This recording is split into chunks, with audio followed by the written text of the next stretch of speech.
কখনোই এটা যেই হোক না কেন একটা একটা মানুষও যদি মানে সে যাই ডিজার্ভ করুক না কেন একজন ভদ্র মানুষ হিসেবে আপনি আমরা মানে যে শিক্ষাটা আমার পরিবার আমাকে দিয়েছে সেটা কখনোই কাউকে ছোট করে দেখতে নেই বা মজা ছিল আমার প্রসঙ্গ হয় না যে ভাবে জিনিসটা ঠিক আছে তবু তো আমার মতো চাই মজার ইয়েতে আচ্ছা জি ভাই বলি একটু করে প্রশ্ন করছে এই জন্য আর বিষয়টা আসলে যে আমাদের আসলে বাংলাদেশ ভারতে তো অনেক দিন ধরেই এই দেশের তারকারা দেশে অভিনয় করছে ওই দেশে তারকা দেশে অভিনয় করছে একটা দেশের বিষয় নিয়ে ইস্যুতে কিন্তু অনেক কিছুই চলে আচ্ছা এখানে আমি যে কাজে আসছি প্রথম কথা হচ্ছে আমি একদমই পলিটিক্স বুঝি না ইন্ডাস্ট্রি আমি যে ইন্ডাস্ট্রিতে কাজ করি শুনে নেন আমার কথাটা সেটা হচ্ছে ইন্ডাস্ট্রি পলিটিক্স আমি বুঝি না আপনি যেই ধরনের কোয়েশ্চেন করছেন এগুলো অনেক কঠিন কোয়েশ্চেন এবং খুব ভেরি সেন্সিটিভ আমি কিন্তু রাজনীতিবিদ না আমি একজন জাস্ট নর্মাল একজন শিল্পী আমার মানে কাজই হচ্ছে অভিনয় করা এবং আপনাদের মন জয় করা এই ধরনের কন্ট্রোভার্সি মানে বা সেন্সিটিভ ইস্যুতে আমি কি থেকে কি একটা ওয়ার্ড এদিক ওদিক হবে এটা বড় একটা ইস্যু হয় সো এই ধরনের কোনো কোয়েশ্চেনই আমাকে করবেন না জানতে চাই যে আপনার সিনেমা রিলিজ করেছে ওপার বাংলায় আপনি তো ওখানে প্রিমিয়ারে যাওয়ার কথা ছিল বাট আপনি না যেতে পারিনি শুটিং আমি এটা নিয়ে এটা খুবই খারাপ লেগেছে কারণ হচ্ছে যে অ্যাক্সিডেন্টটা যেহেতু হয়েছে ওটার জন্য পুরো স্ক্যাজুলটা আসলে ওলট পালট হয়ে গেছে তো আমার আসলে গত 3 দিনও ফ্রি থাকার কথা ছিল এবং এইটার ওপেনিংটা ছিল আর কিছুদিন আগে এটা ও খুব ভালো করে জানে সো যখন স্ক্যাজুলটা পিছিয়ে গেছে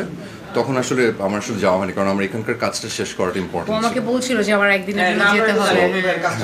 এটা তো আসলে খুবই দুঃখজনক যে ওর একটা ছবি ও যেতে পারছে না এটা আপনি জানেনই যে একটা কাজ তো শেষ করতে হয় কারণ সবকিছু তখন রেডি থাকে কারণ শেষ না হলে যেটা হয় যে চুল বড় হয়ে যায় একটু মোটা চিকন হয়ে যায় অমুক আর্টিস্টের শিডিউল পাওয়া যাবে না তখন সাথে সাথে শেষ না করলে একটু ঝামেলা হয়ে যাবে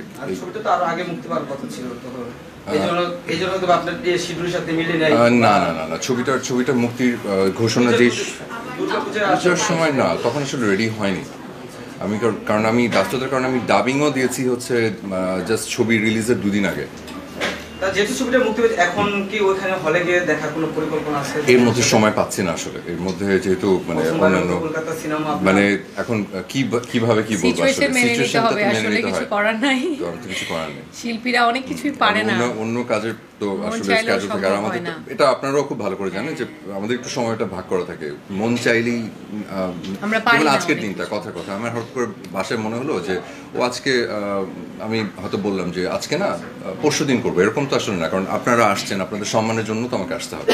বাজেটটা নিয়ে আমি কোনো কথা বলতে চাই না কারণ আসলে গল্পর উপরে নির্ভর করে বাজেটটা সেই বাজেটটা সেটা প্রডিউসার ডিরেক্টরদের ব্যাপার আমার যেটা ইচ্ছা যে খুব সুন্দর একটা গল্পে যেটা সবাই এন্টারটেইনড হবে মানুষ খুব ভালো বলবে প্রশংসা করবে এরকম ধরনের একটা যদি গল্প আমার কাছে আসে আমি একদম জান প্রাণ দিয়ে করার চেষ্টা করব আচ্ছা ভাইয়া আপনার ফ্রেন্ড রিচি আপু তো অলরেডি বিজনেসম্যান হয়ে গেছে আপনি কি এরকম কোনো পরিকল্পনা আছে কিনা অভিনয়ের পাশাপাশি ও আগে থেকে ওর প্ল্যান ছিল কিনা আমি জানি না তো যদি হুট করে কোনো কিছু এরকম সিচুয়েশন অ্যারেজ করে এবং আমার যদি মনে হয় যে এটা মানে নতুন করে একটা প্যাশন ফিল করি কোনো কিছু নিয়ে হয়তো হতেও পারে আমি আসলে এখনই বলতে পারছি না কারণ ভবিষ্যতের কথা এখন এসব বলা যায় না কারণ আমার পরিকল্পনা থাকে না কোনো আমি কোনো ভবিষ্যৎ পরিকল্পনা করে আসলে আমার কখনো কোনো কাজ করা